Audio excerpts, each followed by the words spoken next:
നീ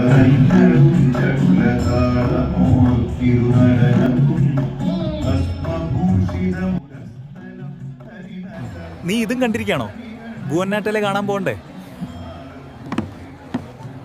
യേശുവേട്ടൻ വന്നായിരുന്നോ? ഞാൻ ആതിരോത്സവത്തിൽ ഏതാണ് ആതിര നോക്കുമായിരുന്നു. നീ എന്ത് തേങ്ങയാ പറയുന്നത്? യേശുവേട്ടൻ ഹെൽപ്പ് ചെയ്യാവോ?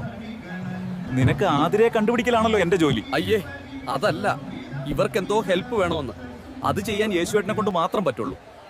അതൊന്ന് പോയി ചെയ്തു കൊടുക്ക് പാവങ്ങൾ. ഞാൻ നാളെ മന്തി വാങ്ങിത്തരാം. ആണോ? എന്നാലേ 2 കിലോ പോർക്കും വാങ്ങി വരട്ടാ നിന്റെ കാശിന്. ഏറ്റു.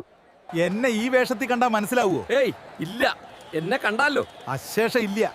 സാക്ഷാൽ സാന്റാക്ക് വരെ തെറ്റും. ശിവേട്ട, എന്ത് രസമാണല്ലേ നമ്മുടെ നാട്. ശരിയാണ്. യൂറോപ്യൻ നാടുകളിൽ പോലും ഇത്രയും സാന്റ ഒരുമിച്ച് ഇറങ്ങിയിട്ടില്ല. തൃശ്ശൂർ എന്നും അഭിമാനം. എന്നെ ഈ വേഷത്തിൽ കണ്ടാ മനസ്സിലാവുമോ? ഏയ് ഇല്ല. അല്ലെങ്കിലും ആഘോഷങ്ങളുടെ ഈ നാടിനെ നോക്കി അസൂയപ്പെടാത്തവർ ആരുണ്ട്? അത് മാത്രമോ? അങ്ങോട്ട് നോക്കിയേ, എത്ര സുന്ദരിമണികളാ ഡാൻസ് കളിക്കുന്നത്. എല്ലാ ചുള്ളത്തികളും ഇങ്ങ് തൃശ്ശൂരിലല്ലേ? റൗഡിന്റെ അകത്തും പുറത്തും ചാകര.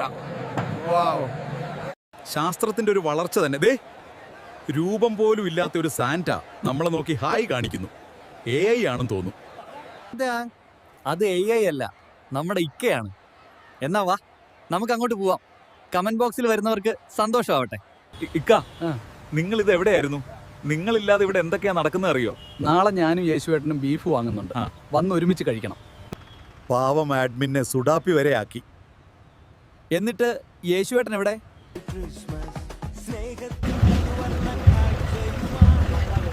കൃഷ്ണൻ ചതിച്ചു ഗായ്സ്. യൂദാസ് ഒരു പാവം മനുഷ്യനായിരുന്നു. ഇതിന് ഞാൻ 8ന്റെ പണി തിരിച്ചു കൊടുത്തിരിക്കും.